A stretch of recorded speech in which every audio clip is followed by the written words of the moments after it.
You're listening to the Options Insider Radio Network, the home of the Options Podcast. For more quality options programs, visit theoptionsinsider.com or search for Options Insider Radio Network in your podcast provider of choice. Listeners can also access all of our programming through our mobile app available in the iTunes and Google Play stores. Select programs are also available via live stream at mixlr.com/options-insider. That's mixlr.com/options-insider. Don't forget to follow along with your favorite programs and submit your own questions for the hosts at twitter.com/options, stocktwits.com/options, facebook.com/theoptionsinsider, or via questions at theoptionsinsider.com.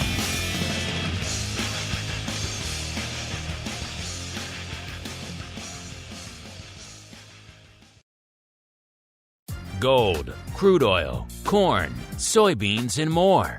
With so many tradable products, the futures options market can be an intimidating place. How can you possibly keep track of the latest trading developments across so many different products? Don't worry, we've got you covered. Welcome to This Week in Futures Options, the program designed to help active futures options traders stay on top of this ever-changing marketplace. Each week, we'll break down the top trades, hot products, volatility explosions, and much more. This Week in Futures Options streams live, so be sure to check out our live stream via the Mixlr app. That's MIXLR.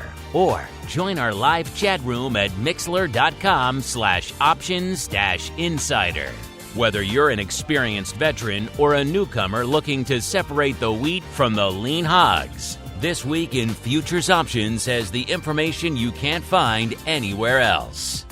This Week in Futures Options is brought to you by CME Group, the world's leading and most diverse futures and options exchange. For more information and educational resources about futures options at CME Group, visit cmegroup.com/options. This Week in Futures Options is also brought to you by FTSE Russell, a leading global provider of benchmarks, analytics, and data solutions. For more information, please visit ftserussell.com, cboe.com, and cmegroup.com. And now, get ready to break down the latest futures options trading activity.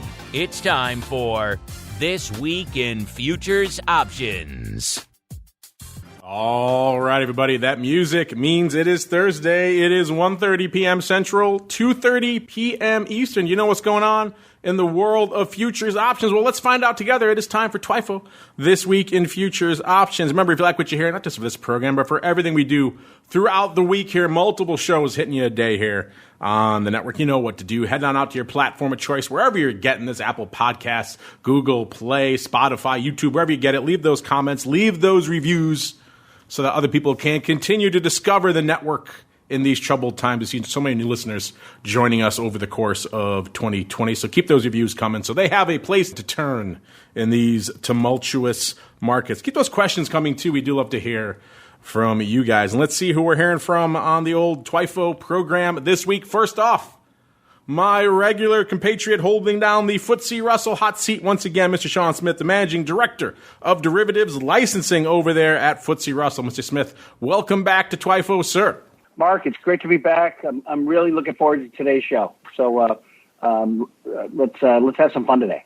Let's have some fun indeed. And we're going to do that because we have a great guest holding down the CME Group hot seat. It is time for his annual appearance here on the program. Our old friend, Mr. Derek Sammann, the Senior Managing Director and Global Head of Commodities and Options Products over there at CME Group. Derek, welcome back to TWIFO, sir. It has been too long.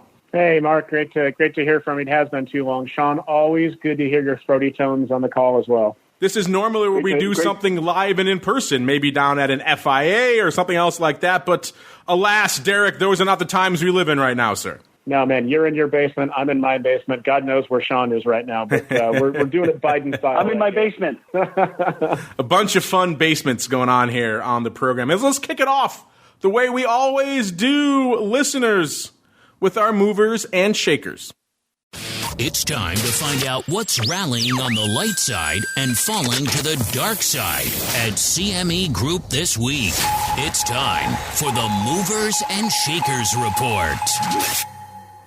All right, everybody, welcome to the Movers and Shakers. Like the man said, this is where we break down all of the action to the upside and to the downside over there across the broad spectrum of products that are trading in CME land. Derek, as our guest this week, I will give you pride of place. Where should we begin our journey this week? To the light side, a.k.a. all the names that we're moving to the upside, or to the dark side, sir?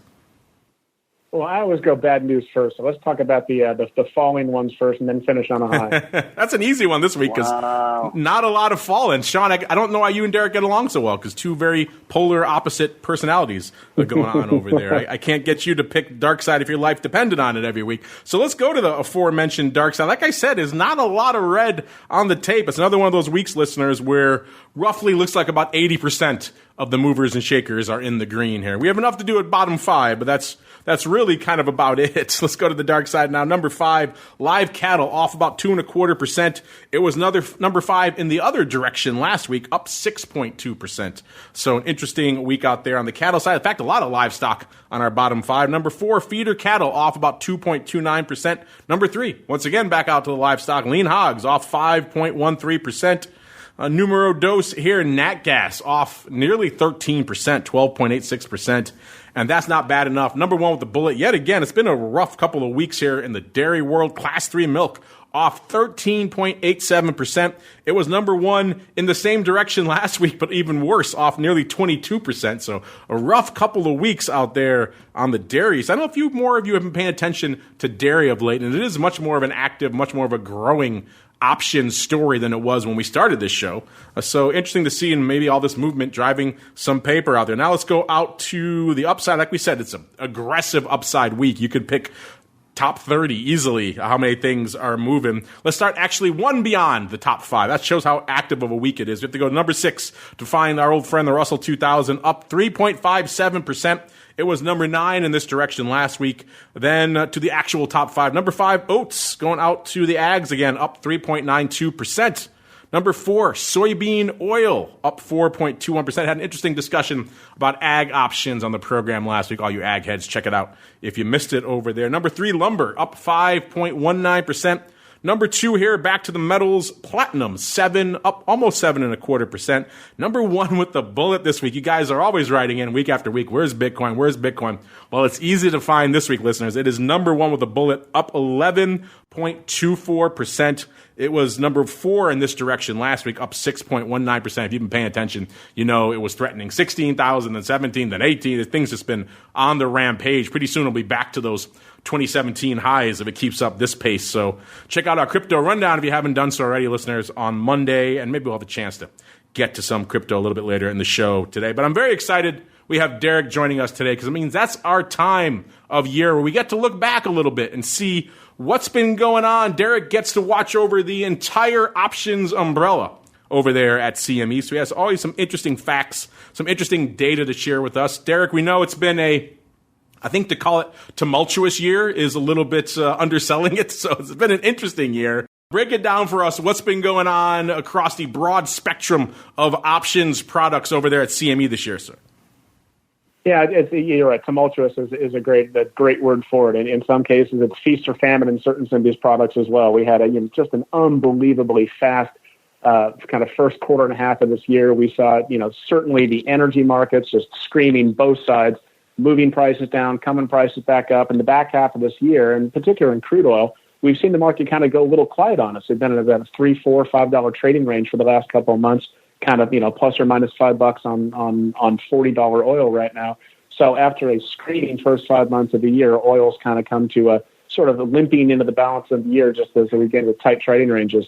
On the other side of the energy complex, look what nat gas has done. Nat gas was at multi-year lows, down around $1.65 coming into this year, and we've seen that stream up close to $3 and pulled back a little bit. It was on your movers and shakers this week. There's just a lot of good, healthy macro support for gas coming up and staying up off these lows for a while, and that's been a huge, huge market for us. I mean, our nat gas futures business this year up close to about 25%, and our options business up close to 50%. So if you're looking at the energy market and only think about crude oil, you're missing a huge story happening in nat gas, and I'm glad you guys touched on it today. The rest of the market, listen, equities have been on a one-way run. The options alongside the growth of the micro E-minis on the index side, on our side, and futures have been great, and options have tracked very, very strongly alongside those. And then we've seen other markets, ags and metals, just have a sideways year volume-wise, even though we've actually seen a lot of volatility and a lot of volume in gold particularly. So it's been one of those years where there's been certain asset classes that moved early in the year and have gone quiet, others like ags that were slow and have picked up in the last quarter, and others that have just been moving all year long like nat gas and equities. So there's no shortage of opportunities. If you're a volatility trader, if you're looking for something that's moving right now, Bitcoin's a great example of that. We've got at CME Group, whatever you're looking for, you can trade liquid futures and liquid options on these products. So no shortage of things to talk about, Mark, and some exciting sub-stories underneath those as well. Yeah, we have a lot of things to sink our teeth into. I always ask you this every year, too. This year, maybe it stands out more than ever before that I've asked you this, because usually there's something that pops up on the radar throughout the course of the year when you're looking at your trends, whether it's volatility or skew or volume, a different name, that maybe stood out as a bit of an outlier. Maybe it came as a bit of a surprise to you and your team. 2020 was the year of just endless surprises, most of them terrible. But still, I'm curious for you, Derek, as you're looking back over the year and all the different products you saw trading and the volatility and the skew and the volume, all these different trends you guys are watching there throughout the year of 2020. Anything really stand out to you as saying, I never really expected that to happen at this time of the year, or anything really stand out as a surprise to you this year, Derek? I think for us, it's some surprises, yes. Other surprises, no. It's been a standard year. When you tend to see markets where futures are relatively quiet, we tend to see options relatively quiet per asset class as well. Those markets that have seen substantial moves in the underlying, like we have seen in equities, like we've seen in energy, that's where we're seeing the highest performance growth on the option side. I think probably one of the most exciting things that we're seeing in our options business right now is the continued globalization and the utilization of our products into new client segments, and the way that we've added new functionality to our platforms.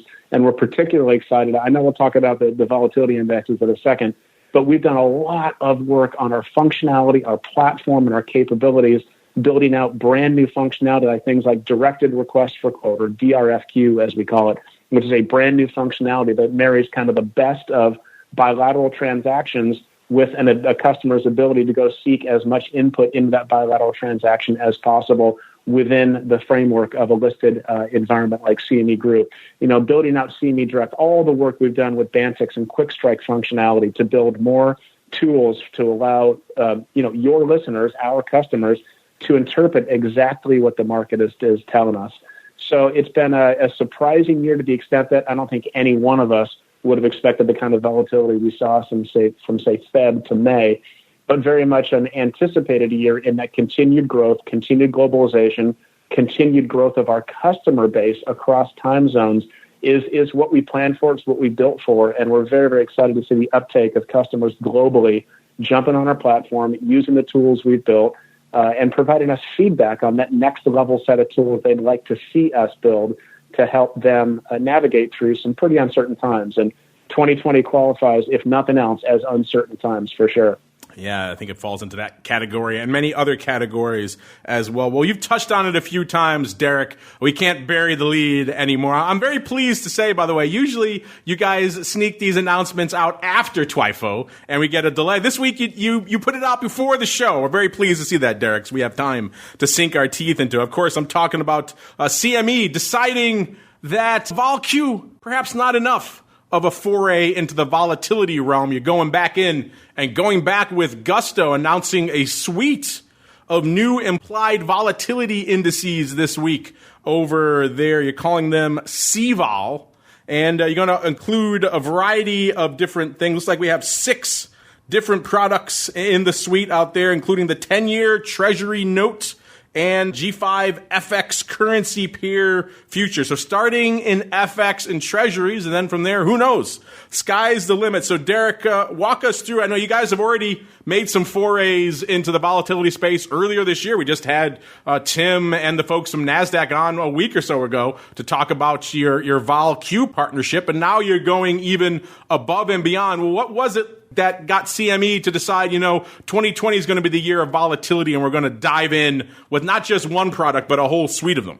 Yeah, hey, great question, Mark. And really, if I were to answer that question as honestly as I can, I always answer questions honestly.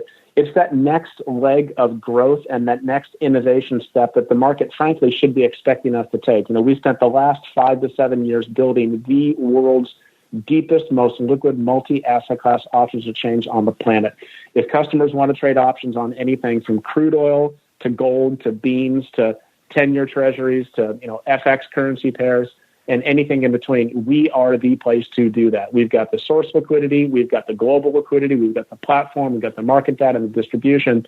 And so what do you have when you have all that? It's great that we've got streaming options prices and streaming futures prices. And if you're a volatility trader, you've got your systems to be able to take the live prices and the futures prices and convert that to volatility. Well, that's not easily accessible to the average trader out there. And so it's hard sometimes to cut through the white noise of record volumes and record turnover and record open interest in these markets and really actually listen to the market data and interpret what it is that it's telling you. So I talk about this being the next and natural step for us to take. So moving from the deepest and most liquid markets on futures to then building up the deepest and most liquid options markets out there, combining those two and saying, now we can provide, since we have the source data for the deepest options markets, we can be the unique provider of a new way to look at the options markets and interpret what's going on. And that is by us providing the calculations for not just the volatilities of these products, but what we're really excited about is that we can provide volatility and a skew view of this as well. We call it up variance and down variance, and we also track the skew. And so what that means is we're tracking, yes, the overall volatility of a product in our benchmark futures products, but we can also, and we do display for you in the products that we're rolling out sequentially, the volatility, the up variance, the down variance, and the skew. So you can exactly see what the preference is the market's pricing in for, say, upside versus downside. So in equities, as you know, there's always a strong preference for downside protection, so puts are always premium versus calls. But when you look at markets and say, no, the market went up today, well, price up, price down doesn't really tell you how the market feels. Price up and maybe volatility steady or volatility down tells you, okay, that market's is expressing a view that I'm less concerned about that up move. But even if you had the equity stay straight on a day, and even if volatility was constant on the day, if you saw a increase in that skew for an increased preference of downside protection, i.e. the skew put going even larger, that tells you, hey, the market's bracing for something here. You overlay that with the data that we already provide our customers in the form of heat maps to look at the activity of our options across different asset classes and open interest information. And for the first time, with the introduction of our volatility index portfolio, customers can see the price action of the underlying, they can see the price action of volatility, they can see the price action of the skew, they can take a look at that through the eyes of the change in open interest, and you start to piece together exactly what the market is telling you. So it provides our customers, your listeners, with another tool to interpret what the market is telling them. And we're super excited about this. And you're right, Mark, we talked about this in terms of a phased rollout. So yes, we rolled out this week the treasuries and then 6 FX products. Our goal is that we'll be rolling these out across all of our asset classes over the next 2 quarters, so in the kind of mid-21. And right now, these are being calculated on a close basis. We're going to be looking to start to calculate those in real time in next year, probably mid to late next year or so.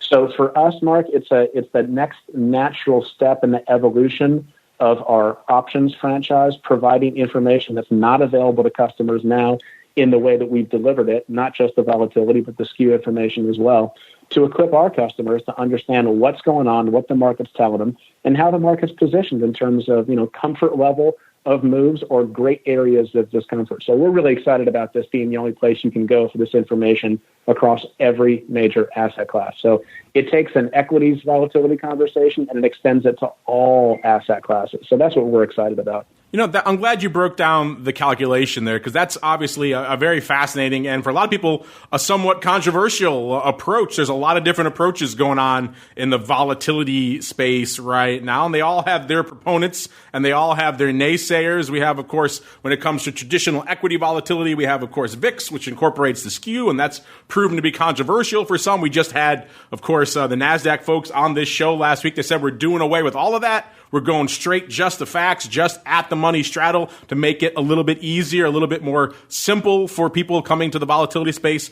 to understand. You guys have obviously decided to go back and try to incorporate the skew. Walk us through that decision, Derek. Why did you guys decide to go that way? And was there some interesting internal discussions about that along the way? Yeah, and actually more important than the internal discussion, Mark, was the external discussion. We went to our customers and said, how do you think about volatility? What's important to you? What's important to interpret what the data is telling you as a user of the market, or if you're using the markets to understand kind of where those likely next moves are likely to happen. So our CVOL methodology very specifically incorporates every strike across the implied volatility curve, not just the at-the-monies, to calculate then a single volatility value that we call simple variance. And I think it's sort of a conversation around how long is a piece of string. If you start to debate this is better than that. It's different. And there's a different use for a volatility construct that just uses at-the-monies. There's a different use and construct for a VIX index. And there's a different use and construct for what we've developed. But what we've developed is what we've developed in partnership and with the feedback from our customers, because since we have deep liquid options markets in energy, ags, metals, FX, fixed income, and energy products, we have the unique data set that underpins all of this IP protected calculation that we can then provide to our customers. And the beautiful thing is we're all under the volatility tent. So all these products operate with a complementary nature to them. So I don't think that there's a binary outcome that says there's only one calculation and no other calculation for volatility matters. We've built the one that through customer feedback is indicated as the strongest indicator and helps our customers interpret that, not only in terms of what that headline value is, but I came back to the point where we talk about our up variance, our down variance, and our skew calculation, because that's not calculated anywhere else right now. And it's such an important component. Anybody that's ever traded options, the first thing you need to know is what's the at-the-money and what's the risk reversal, because you need to know what the preference of call versus put is, because there's no volatility in the world that's a perfect smile that's symmetric across both 10 delta calls and 10 delta puts. So knowing what the market preference is in the implied volatility curve is absolutely critical. So we think about this as an and equation, Mark, not an or equation. It's not vol-Q or CVOL or VIX. It's all of those things. And depending on what your trading strategy is, and depending on what other data you're incorporating into your decision-making matrix, and it could be all three of those, then we just think more tools in the toolkit of our customers is a winning combination for all of our customers and all of your listeners. Well, Sean, I have many more questions here for Derek, but I can monopolize him for the rest of the show. But I know you probably have some questions of your own for Derek as well, sir, Sean. So what do you have here for Mr. Derek? The same thing. Derek, first of all, great to be on the show with you. It's always great to be back with a former colleague and fantastic friend. I want to talk to you about everything you just talked about. You mentioned direct RFQ. I love the fact that there's the opportunity to, and this is, and I'm going to ask you about the volatility products right after I ask this quick question, but I'm going to just imagine for a second out loud is that to have DRFQ, I think you called the product, you're going to be able to choose who you want to RFQ with in order to print a block or a specific trade, or at least negotiate a price with your counterparties. Is that what DRFQ is? You're going to be able to choose who gets the other side of that RFQ? Yeah, exactly right. So you know that we've got our streaming liquidity in our central order book on Globex, right? That's sort of that standard. And historically, we've also had a block market, which typically would be a bilateral negotiation using phone or Reuters terminal or something like that. And then we rolled out our RFQ functionality, which is very robust and a lot of people use. When you do an RFQ, you literally say, I'm looking for this strategy, and you just put it out into the Globex world via CME Direct or your front end from your own FCM or service provider if they provide that for you. And that then transmits out to the entirety of the community of anybody that's on the CME systems. Directed RFQ is that next iteration, that next generation step forward in terms of if you want to send out your explicit RFQ to a subset of participants, and this is a lot of the way how other markets actually operate, you can now do that in the fully regulated market structure of CME Group using the same front-end capabilities of CME Direct that customers use already.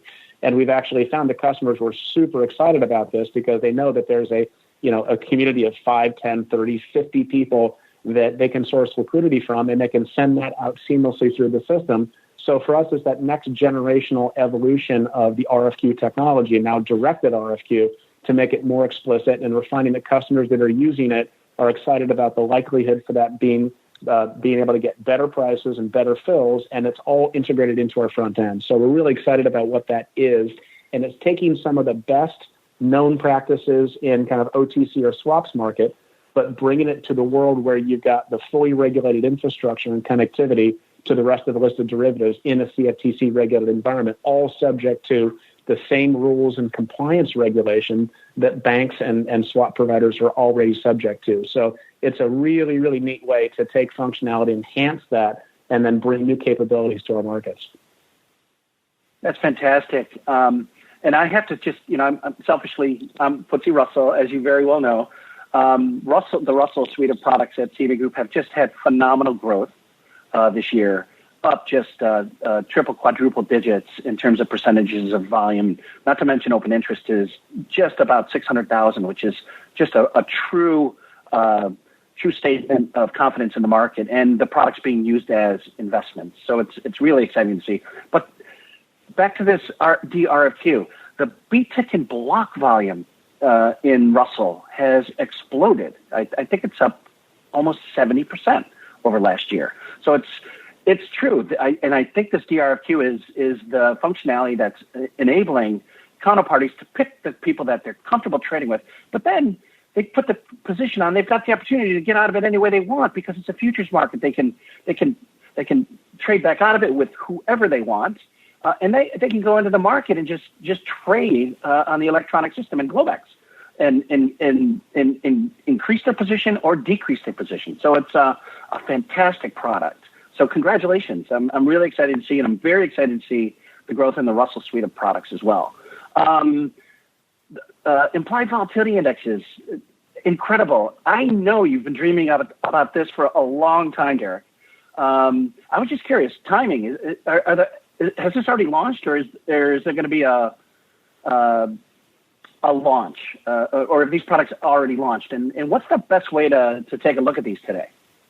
Yeah, so they're up live on our website right now. So what we announced, Sean, a great question, because I was probably a little confusing in my statements before. We announced the first phase rollout of the first 7 or 6 products that we're putting out to market, which are they're not tradable products. To be really clear, this is just the publication of the indexes themselves. So we're not launching.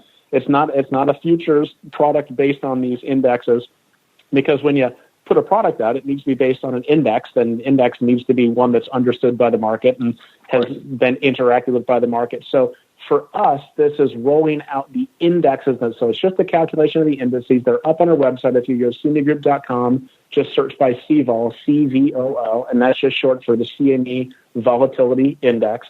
And there's actually a CVOL dashboard that has all of the products that we actually are now are publishing. And there's 7 products total, 1 in the 10-year, and then there's 6 FX products, 1 for the basket of the G5 currency pairs, and then 5 individual euro dollar, sterling dollar, Canadian US dollar, Aussie dollar, and dollar yen indices there as well. So there's a dashboard. Just search by CVOL, CVOL, on CMEgroup.com. You can navigate to the CVOL dashboard, and you'll be able to interact with these indexes. So what it tells you what the current value of the index is. You can choose your time frame and say, well, what was the high-low over the last 1 week? High-low over the last 1 month, 3 months, 6 months, 1 year, 2 year, year-to-date, and then all time for all the history that we have. So you can see both on a scaled window within the time periods. Are we at a recent low or an all-time low, or a low in the last 2 years, a low in the last 6 months, or a high for that matter? It shows you that over the last 5 days, is it trending up or trending down? It shows you the down variance and the up variance, i.e. it tells you that the volatility level of the call and the put, as it were, and then an outright skew price, which is the difference between the call and the put. And there's just so much information and such rich data in there. But to come back to your question, Sean, the idea is that develop these indices in conjunction with the market, roll them out sequentially. We're starting with one rates product, the 10-year, and the 6 FX products. We'll roll these out in our benchmark products in every single asset class over the next 2 quarters. So by the middle of next year, we'll have them out in crude oil, in natural gas, in gold, in copper, in soybeans, in corn, and on and on. So all of our benchmark products will be rolling these out. And the idea is that we want the market to interact with these because they serve as a means to help interpret what the market's telling you. So we're excited about what it means. We're excited in working with our customers and your listeners to explain how to use the tool. And we've got a bunch of educational tools and resources on there as well, explaining the technical calculation of the indices, but also the value of them, what they mean, and then we'll be rolling out more education pieces in terms of this is how you can use the tool and this is what to interpret in using the tool. So it's effectively taking all the product detail in disaggregated form, aggregating it, providing a window into the market in terms of volatility for both the headline volatility level, but also the skews themselves. And this is something the market hasn't had before. We've always had the component pieces, and we spent the last 2 years building this and putting this together, listening to clients and seeing where the gaps in their capabilities are and the data that they tell us they would benefit from having to help them manage their risk and understand what's going on more effectively. So the plan is that we'll roll these out in indexes over the course of all of our products over time, and then we'll see what comes of it from there. But our goal is to provide this data to our customers, free downloads of the last 2 years of historical data on our site so people can download it, interact with it, and start to interpret it. You kind of just touched on the products that are out there right now. It's the 10-year on the Treasury and then the 6 FX products out there. I'm curious, Derek, how did you arrive at those? But maybe why not, let's say, one from each different complex to get a representative sampling? How did you come about the 6 FX and then the 10-year to kick things off? Yeah, great question. We actually kind of took a bit of a straw poll amongst our product heads and said, let's start by providing a couple. Let's not wait until we had everything rolled out. Let's start to parcel these out in small pieces. So the overwhelming demand right now was, hey, we'd love to see something in fixed income, and the 10-year was the obvious one. It's our benchmark, trading a lot more than the 30-year right now. And then if you're an FX guy, you want to see an index. So we've got our G5 index, and we've got the 5 individual pieces as well. So as I said, in relatively short order, within probably 2 quarters, we'll have the indices in all of our benchmarks in all 6 of our asset classes. So we had to start somewhere, and we thought that responding to more on the financial side, the FX and fixed income is what we heard the most feedback for. So we said, great, we'll start there. But within 3 months, you're going to have a whole slew of additional products to look at. So if your listeners want to check them out now, go to cmegroup.com and just look for CVOL and find that dashboard. It's fully interactive. We built it with your friend and mine, Nick Howard at Bantix. So it's QuickStrike is done a lot of work here to help build and develop this thing. So they are great tools and a great interactive site to let customers interact with the data. I'm looking at it right now, listeners. There's a lot of functionality there already, even though they are still just daily at close type of indices. And yeah, you mentioned you're going to start rolling out real time next year and other products. But I know, Derek, just from knowing our audience, we're probably already getting it as we speak from the folks who are listening live. People hear volatility and they want to know when are they going to have some sort of equity volatility product. They're just synonymous for a large swath of the audience out there. So I know, again, this is a long way down the road. We don't even have tradable products in the ones you've listed now. But give them any glimmer of hope, any insight you can give them on when they might see something like that come down the road, sir.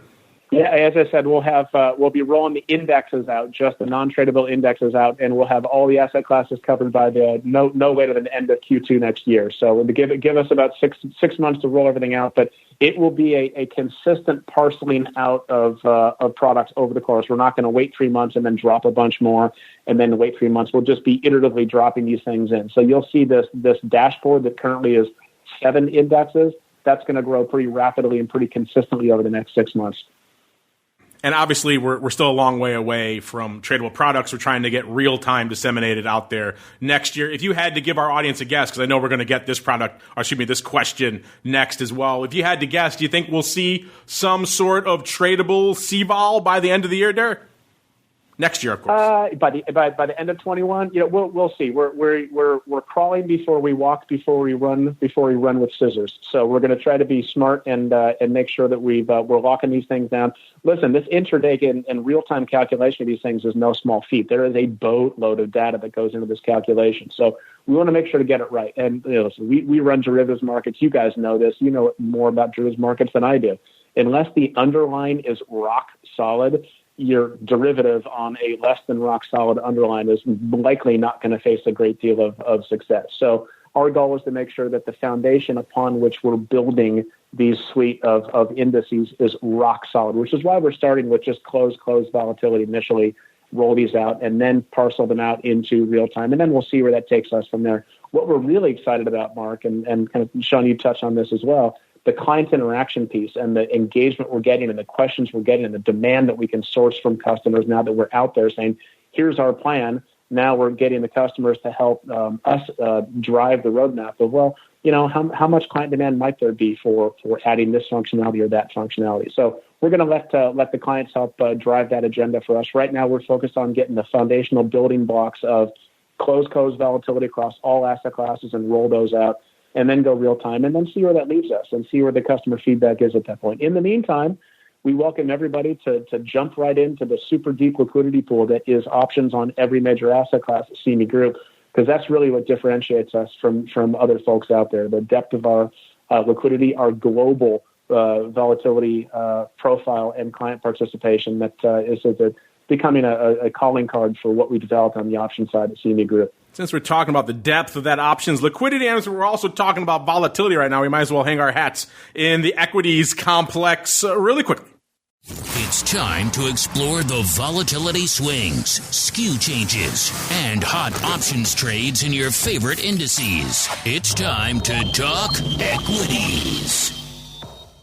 All right, everybody. I know you're all teed up with all that talk of volatility, so let's get into it. Let's set the volatility landscape here. Coming into showtime, we saw our old friend RVX, which is, of course, the VIX of small cap, down nearly 2 points to about a 30, almost even out here on the show. So about 1.9 points lower than where it was this time last week. VIX cash come into showtime at about 23, almost in a quarter, down about 2 1/3 handles from where it was last week. VVIX, the volatility of volatility in the equity space, at about a 115 even, puts it down about 6.5 points. And the newest edition, well, the previous newest edition, now we even have even new additions to the volatility landscape, but the previous newest addition to the volatility landscape, aka Vol Q, at about a 24 even as well. That's down about 3.7 points from where it was this time last week. Coming into showtime, we saw that VIX RVX spread, so the large cap to small cap volatility spread, at almost 7 points. That's pretty wide. It's about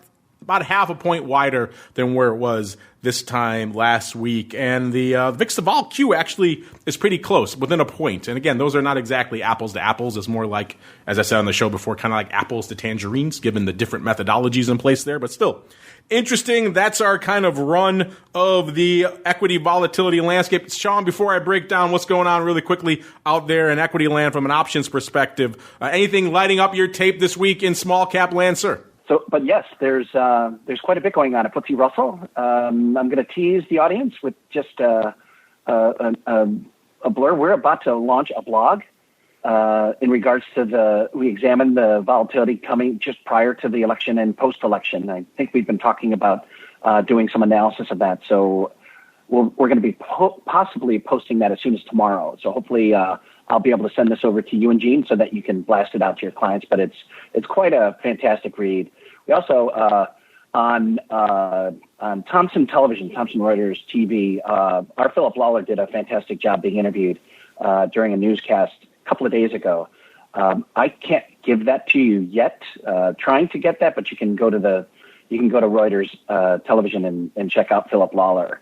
And hopefully we'll be able to get that on our website as well. But when you want to look at these blogs and other posts about index performance, especially small caps, and what's been going on in the markets in these last couple of days. And, FTSERussell.com/blogs, FTSERussell.com/webinars.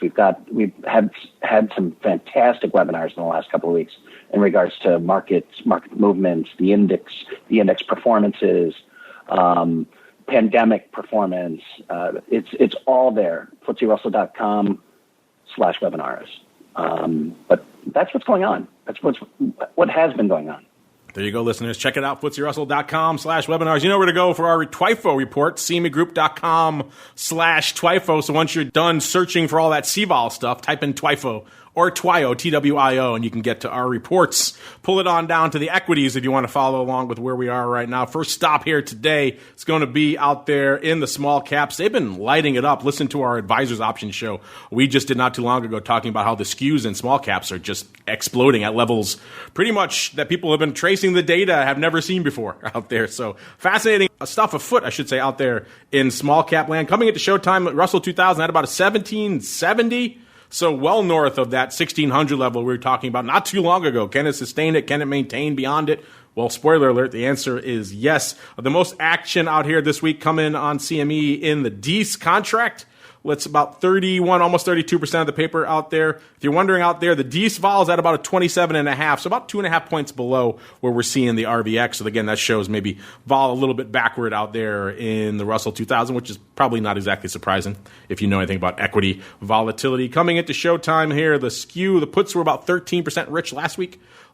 This week, they're 14, almost 15% cheap, up 14.7%. So puts getting a little bit more bid. The calls, 9.7% cheap last week, 9.3%. So calls getting bid up a little bit. It takes a big pop, I guess, to make the make the calls get any love out here in small cap land. Let's see what the most action was. Even though most of the volume was in DEES, the biggest print was coming in the 1310 puts. Once again, very far out in terms, these are in Jan, and also far out of the money. Puts are dominating the tape out here in Russell 2000. I'm not sure what it is about the small caps in particular that keeps driving all this far out of the money put paper week after week, despite the fact that the index keeps rallying. But that's what we see yet again with pretty much a big block coming on Wednesday, on yesterday, and all of that opening. So opening 1310 puts in Jan, the order of the day out here in small caps. I could talk more about equities, but we have to keep on rolling. Derek, we have time for probably one more product before we get some of the listeners on.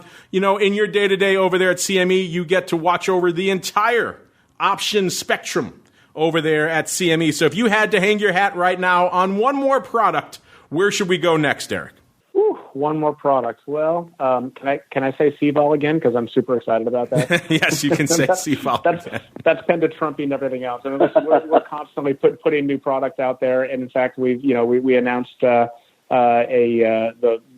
soon to be launched Cobalt futures contract today. So listen, we're excited about the opportunities across all of our asset classes. But when we talk about the things that impact the enterprise as a whole, like just the opportunities to bring more people into the options trading tent, and if volatility and an interpretive tool like CVOL allows more customers to interact with our options markets, literally everybody wins as a result of that. We're a network business, right, Mark? I mean, and Sean knows this.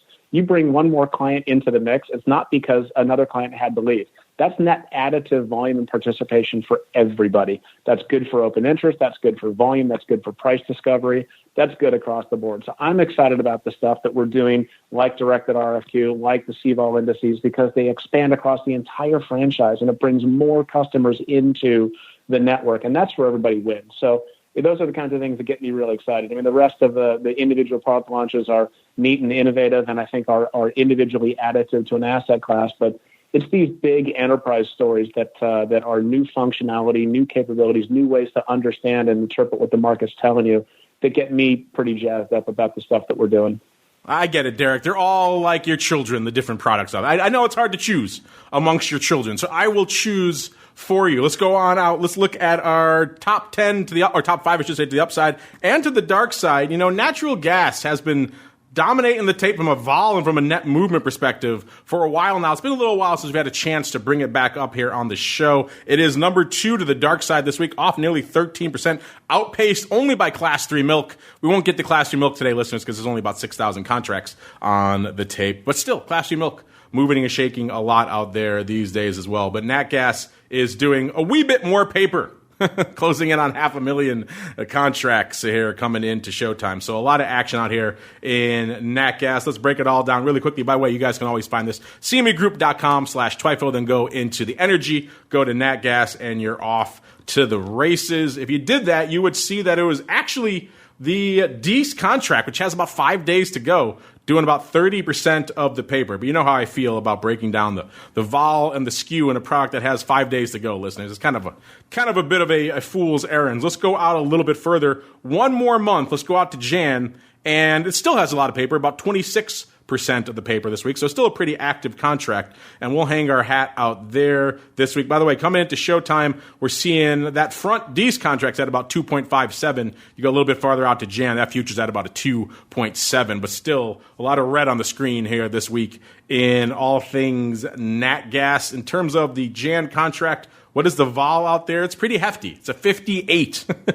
So we talked before, the few other products like Bitcoin and others have managed to exceed that 60 vol. WTI was there very briefly, but it's very hard to maintain that. And so far, at least, it looks like nat gas is managing to maintain it. There's enough movement out here to merit a 60 volatility because it's effectively unched here on the week. In terms of skew, the puts were 9.3% rich to the cheap to the at-the-money last week, and this week 13.1% cheap. So puts getting cheaper. Maybe not that surprising as we're kind of blowing through some strikes here to the downside. The calls about 16% rich last week, 17.3% rich this week. So some folks looking for maybe a little bit of a rebound, but again, as you're moving down that skew, you expect the calls to get a little bit richer. Looking at the shift and slide, not a huge movement out here in terms of jumping off the skew bandwagon here. Let's see really quickly.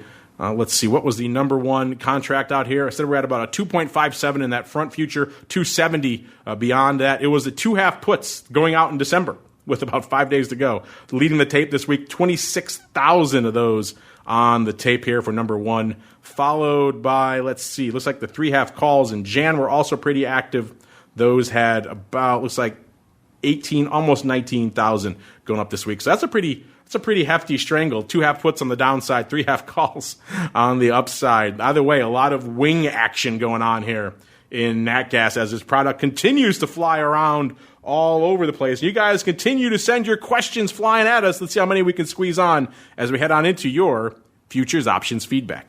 It's time for your questions, comments, and insights. It's time for Futures Options Feedback. Submit your questions at twitter.com/options, facebook.com/theoptionsinsider, stocktwits.com/optionsinsider, or via questions@theoptionsinsider.com.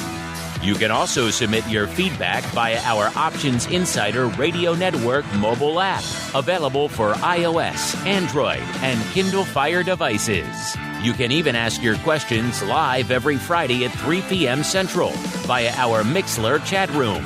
So grab the Mixlr app or just search for Options Insider at Mixlr.com. That's Mixlr.com. All right, everybody, welcome to your feedback segment. Let's dive right into it. Got some great questions this week. First off, we've got Rhythmic Angel. I like that handle. Very, very peaceful. He says, hi, Mark. New listener here. Great show. Well, thank you, Mr. or Mrs. Angel. Thanks for all the inside info on exchange mechanics. I do have 2 questions, if that's okay. Well, usually we tend to limit you to one there, Mr. or Mrs. Angel. But, since you asked so nicely, we'll cheat and let you have 2. His first question. CRUDE has an instrument type called TAS, aka Trade at Settlement. Reading through this type of product, it means the price is published only end of day, and big players position to this trade because they like to hedge inventory at one price. My question is, because this does not have an intraday price, it's hard to tell what the intraday P&L is.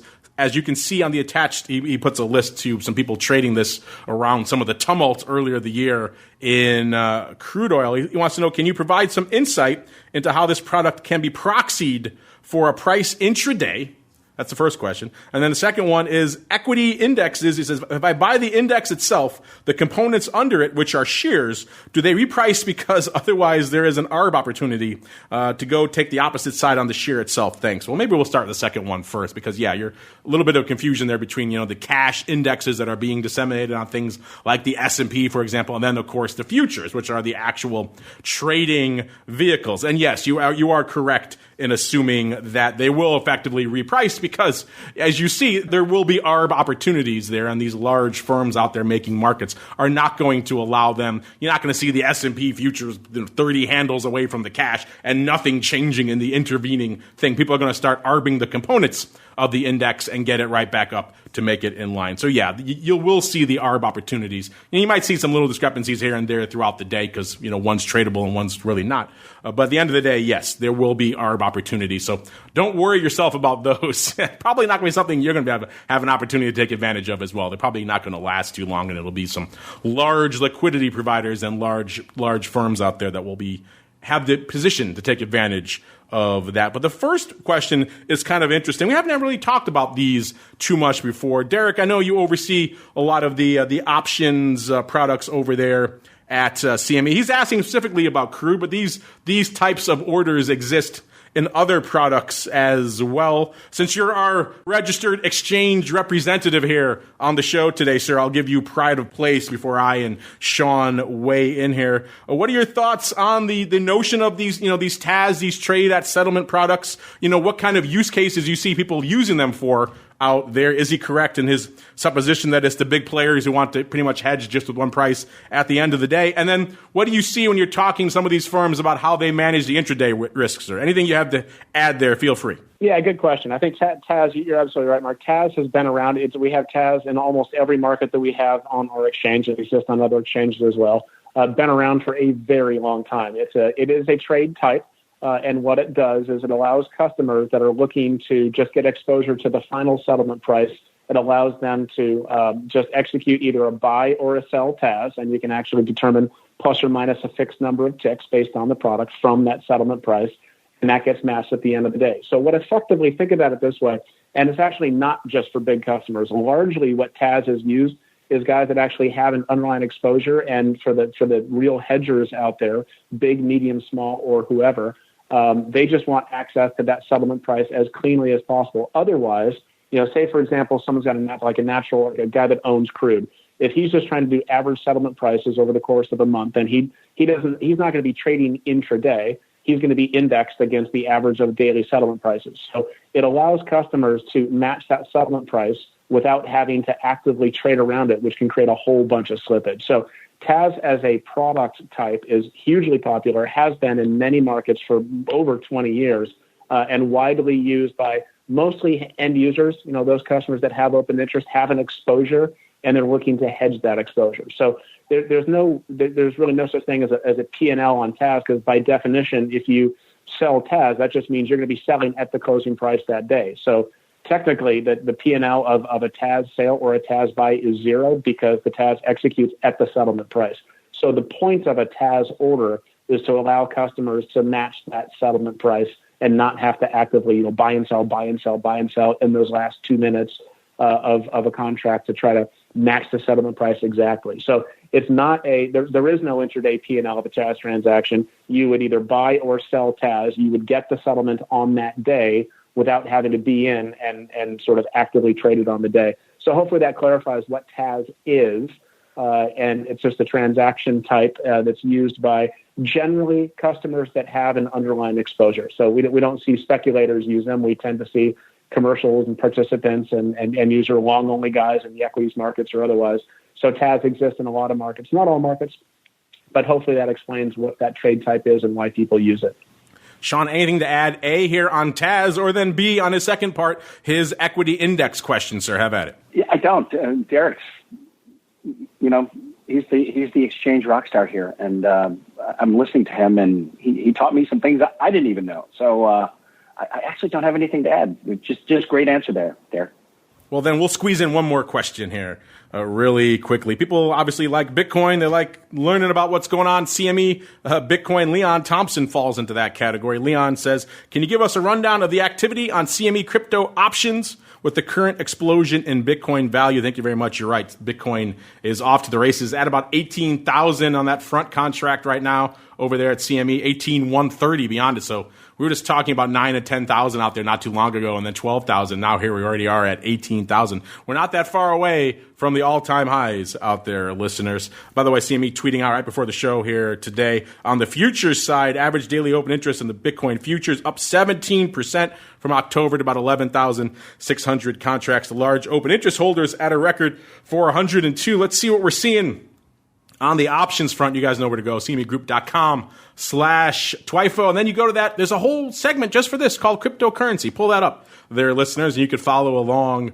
with me out there. Remember, these are off of the futures, which is set off of the Bitcoin reference rate, which actually aggregates the values across multiple venues out there. So it's not just one closing settlement price at one venue. It's multiple venues kind of aggregated together out there. And coming into showtime, we saw the lion's share of the action was out here in, we'll see, there was action pretty much across the board here in all things Bitcoin, but the lion's share of the action coming in, looks like the Feb contract here with about actually, no, I'll take it back. It was March. March was where the action was. It was the March 20,000s. So, we talk about people in our Crypto Rundown show, and I encourage you, Leon, if you haven't done so, check out that show. We put it out every Monday. One thing we've noted is crypto derivatives traders love a quarterly. For whatever reason, the volume tends to really surge and aggregate around these quarterlies. And so March leading the dance right now this week doesn't exactly surprise me. It looks like it was maybe an 18,000, 20,000 vertical going up here, roughly about 250 times going up on Tuesday and Wednesday. Remember, that's a 5X contract out there as well, so 5X multiplier for those contracts. So it looks like a little bit of a vertical, maybe, but it looks like it was closing on both, which is kind of interesting. So maybe someone had the 18,000, 20,000, started to take it off. Again, kind of hard to argue with them. We blew through the 18,000 strike, so you hit their lower strike. Or maybe they were shorted and they wanted to take the risk off. Either way, seems like closing paper on the March upside is where the action was this week. Let's go out to see where the March volume here. March, by the way, March vol in Bitcoin right now, 75.12. It's been hovering around a 60 for a long time out there. Now in that March contract, getting out to a 75. Let's break it down really quickly here from a put and a call perspective. If you're wondering, is there a bias in one direction? Yeah, it's extremely biased to the upside, as you will see right now. The puts were 2.4% cheap last week, 3.7% cheap this week. So puts getting a little cheaper. Calls 31.6% rich. So it's already a 75%, listeners, in the at the money in March. You have to pay a 31% premium on top of that if you want to buy that 25 Delta call in March right now. That shows you how rich it is to the upside. Last week, that was last week. This week it is 28.9%. So a lot going on out there in Bitcoin land out there. I encourage you, check it out, and you can find the reports for yourselves. It's pretty much one of the only places you're going to find these kind of breakdowns here for the crypto options at CME. So CMEgroup.com/TWIFO, the place to go for all of that.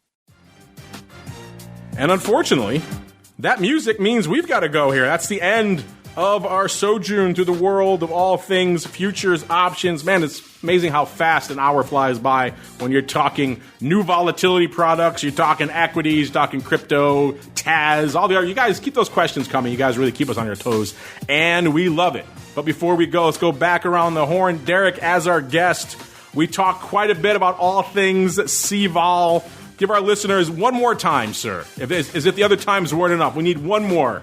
Remind them where they could go if they want to learn more about CVOL, check out the indices for themselves, and if they have any questions about CVOL, what they should do, sir. Absolutely. So check out cmegroup.com. It should be up on our banner there. All you can do is search by CVOL, CVOL, and that'll get you to a CVOL dashboard page, and you can interact with our indices. You can pull up historical information. You can pull up charts. You can pull up window times, a frame of reference of 1 week, 1 month, 6 months, 2 years. you can just have an absolute ball. We've got a load of educational documents. There's a nifty little 5-minute video explaining what volatility indexes are, what CVOL is at CME Group. So we've overloaded on the client-friendly communications and educational pieces. So check it out.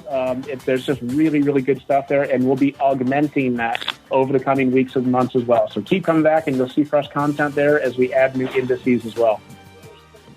Yep, so when you're out there searching for CMEGroup.com/TWIFO, maybe make sure you also type in CVOL over there. You get all those indices. And looking at it right now, listeners, it's got all the different products out there. You can change the different durations out here. It's all already, even though they just launched, there's already a lot of stuff you can do. And as Derek alluded to, more coming in the near future. So stay glued to that CVOL page there, and you can see it for you. It's got the methodology. It's got all those questions I know you're going to have.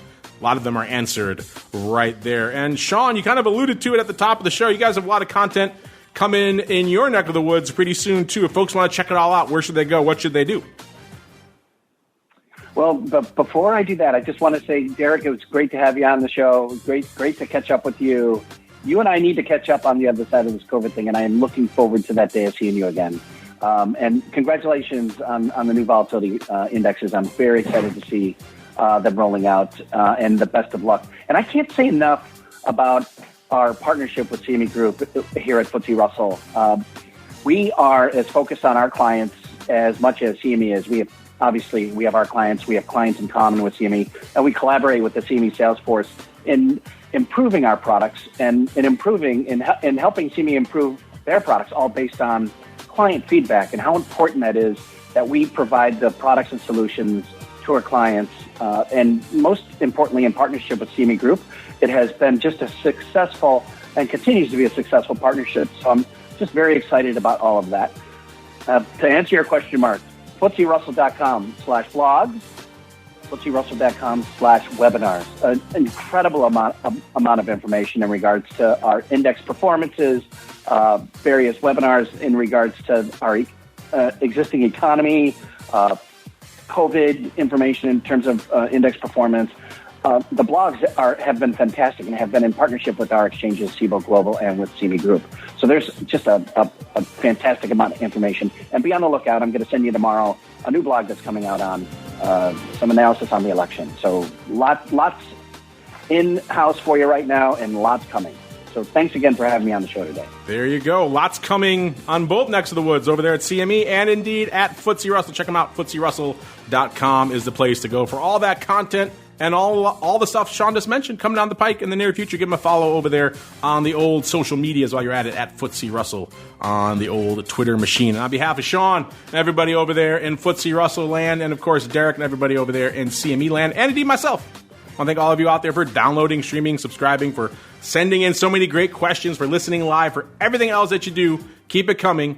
We'll see you back here on the network tomorrow. Volatility Views, noon Central, 1 p.m. Eastern. Then it all kicks off again on Monday with the option block and the crypto rundown all the way through to Thursday. And another episode of This Week in Futures Options. This Week in Futures Options is brought to you by CME Group, the world's leading and most diverse futures and options exchange.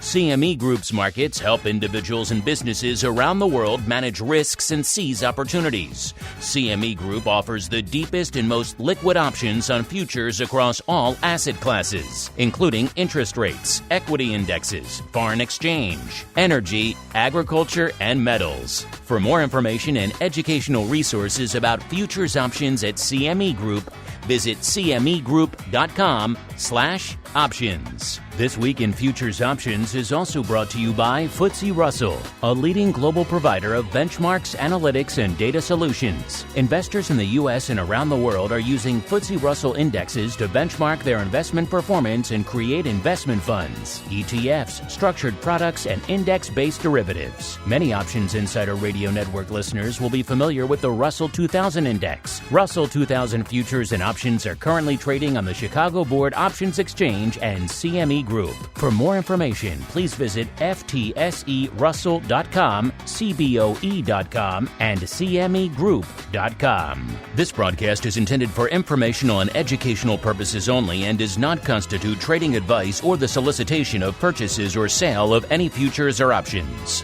The rulebook of the applicable exchange should be consulted as the authoritative source on all current contract specifications.